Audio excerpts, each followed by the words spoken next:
Très chers frères, sœurs, nos sud-ouest, bonjour, bonjour, bonsoir. C'est là où je comprends que nous sommes vraiment dans du n'importe quoi dans notre pays, le Cameroun. Regardez la mobilisation que les Ivoiriens ont faite durant toute la journée du procès de Souleymane Gbagbo Koné. Regardez la mobilisation. Regardez comment tout le monde essaie d'immortaliser le moment avec des appareils photos. Chacun veut filmer, faire le direct. Souleymane Koné, en une seule arrestation, est devenu le plus grand et célèbre blogueur de la Côte d'Ivoire. Sans que cela ne gêne les autres. Sans que les... Ça dit qu'en fait, la lumière que Souleymane prend, c'est les autres blogueurs comme lui et activistes ivoiriens qui donnent cette lumière-là, qui participent et donnent. Si c'était chez nous au Cameroun, c'est qu'il y a des uns qui feront tout pour que ça soit étouffé dans l'œuf parce qu'il ne faut pas que quelqu'un prenne de la lumière devant eux. C'est comme ça. Et c'est cet esprit que vous voyez même dans le football camerounais. C'est-à-dire que vous voyez des jeunes qui sont à un certain niveau et ils ne peuvent pas traverser leur niveau, mais qui sont gênés de voir que ceux qui ont brillé, ceux qui ont fait leur temps d'une manière légendaire au sein de l'équipe nationale, sont les encadreurs. Ça les gêne beaucoup. Ça les gêne beaucoup. Et effectivement, ça trouve, je veux dire, le soutien des talibous et des hiboux. Quand j'ai fini de le dire, regardez très bien mes frères, le soutien qu'a eu Souleymane Gbagbo Koné, c'est le soutien de la quasi-totalité des opposants au régime Ouattara. Gbagbo s'y est intéressé, et Guillaume Soro et tous ceux qu'on connaît.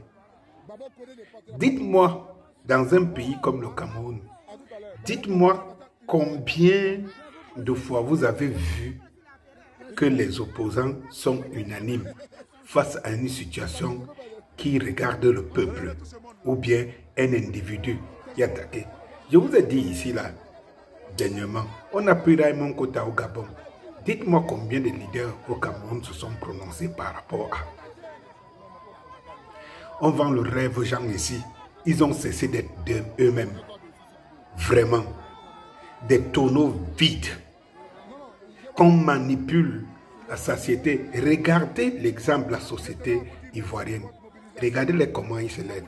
Et le combat des Ivoiriens, ce n'est pas aujourd'hui. On a vu, pendant que le feu des Français était sur eux et que la rébellion tout entière était sur Gbagbo, on a vu les femmes, les hommes se sacrifier, accepter des balles autour du palais. Et tout ça, on n'en parle plus. Mais cela ne les empêche pas de s'élever. Cela ne les empêche pas de s'élever. Je vous dis que ceux que vous connaissez comme opposants en Côte d'Ivoire se sont intéressés à l'affaire Souleymane Gbagbo Koné.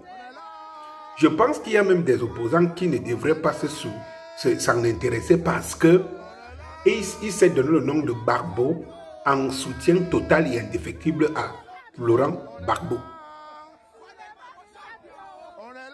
Eh bien, si vous êtes ici, par exemple, des forces du changement ou du PCRN, machin et tout cela, mon discours vous concerne. En tant qu'aiguilleur de conscience, j'attire votre attention pour voir à quoi vous ressemblez. Après, ceux qui pensent que c'est à eux que je m'adresse, tant mieux.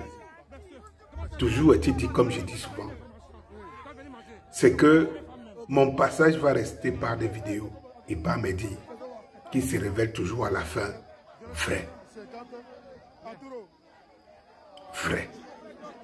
Ça dit que la plus grosse démonstration de force, et je vous ai dit à la vidéo du matin que rien ne va arriver à Gbagbo Koné parce que une telle mobilisation, le petit plan qui est derrière la France-Afrique là, ne pourra pas s'assortir comme ça ouvertement.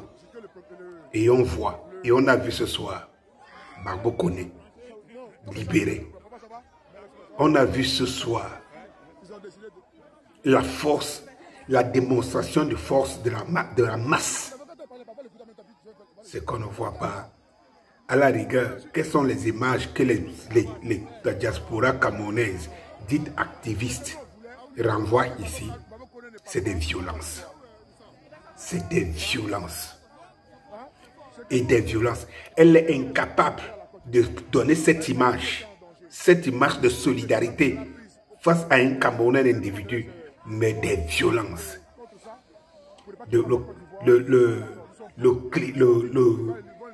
Le clivage. Et que sais-je encore? Voilà ça. Voilà Souleymane Gbagbo Koné. Un exemple.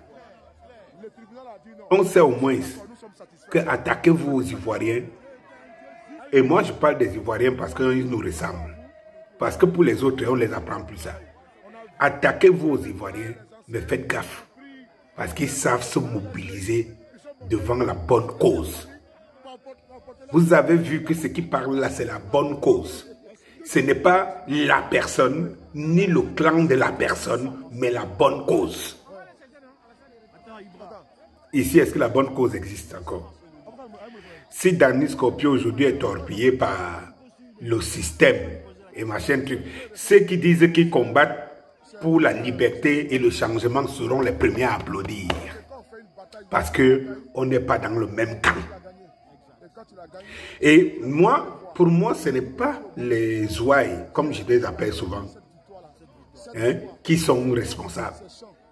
C'est ceux-là qui sont des leaders, comment ils conduisent.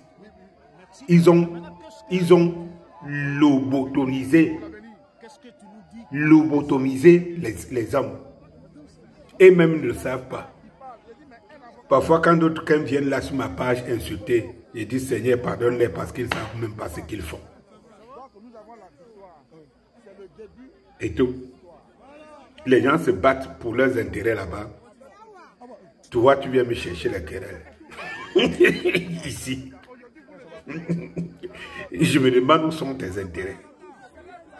Tout ce que je vous dis, c'est que regardez ces images. Bonsoir.